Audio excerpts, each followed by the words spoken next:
Panthers-Browns is a really big one. Some people might argue that this is game of the week.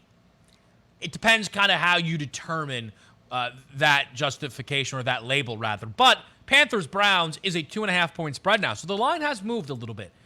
In fact, maybe you can consider it a decent amount because this was a 2.5 Cleveland line for quite some time, which puzzled us. What we now have, the Panthers laying just under the field goal total here, very low, 41.5.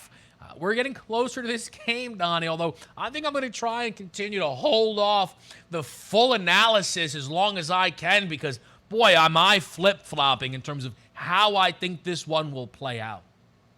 It's a good point to make, which I like where you're going here because there's a lot to dissect on what the actual Carolina Panthers are going to be for this season in the NFL. If you're trying to play the Carolina Panthers, to me, I probably would want to play them like week 5, week 6, week 7 as you sort of settle into the season because we don't really know if you're like a defensive coordinator what I'm getting here. And the reason I talk about that is their offensive line isn't great here. You're going to go up against a pretty elite pass rush that on one side is Myles Garrett and the other side Jadeveon Clowney. But having said that, Laviska Shenault comes over in a trade from the Jacksonville Jaguars. That's a nice move. So now if you're saying if we get to the starting gates healthy, Kevin, just at skill position players, more Shenault and Anderson at wide receiver, and a healthy Christian McCaffrey at running back with a motivated Baker Mayfield to play his old mates at home.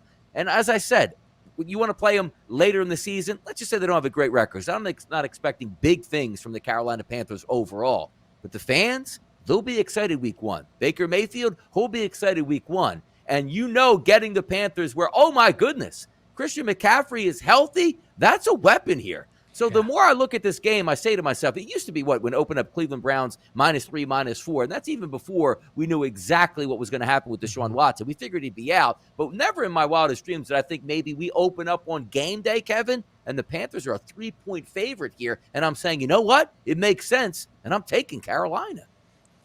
I think the Panthers, though, find themselves in an odd spot with this total listed at 41.5. I have often said that, this Panthers, the offensive side of the ball is going to be a little underrated. For every game McCaffrey's available, DJ Moore is an underrated talent at the wide receiver position, and I think Baker at this rate is probably an underrated quarterback in the scope of this league. But defensively, there is a gap here between the Browns and the Panthers. And the Browns have a defense that is capable of keeping them in every single game and turning over, certainly, Baker Mayfield. Like, what is the bigger mismatch? Baker versus this Browns defense or Jacoby Brissett versus this Panthers defense? I think it's a very real question here. We shouldn't forget that if Watson was out there and available under the normal set of circumstances, we would be talking about the Browns as a Super Bowl contender. That goes beyond just quarterback play.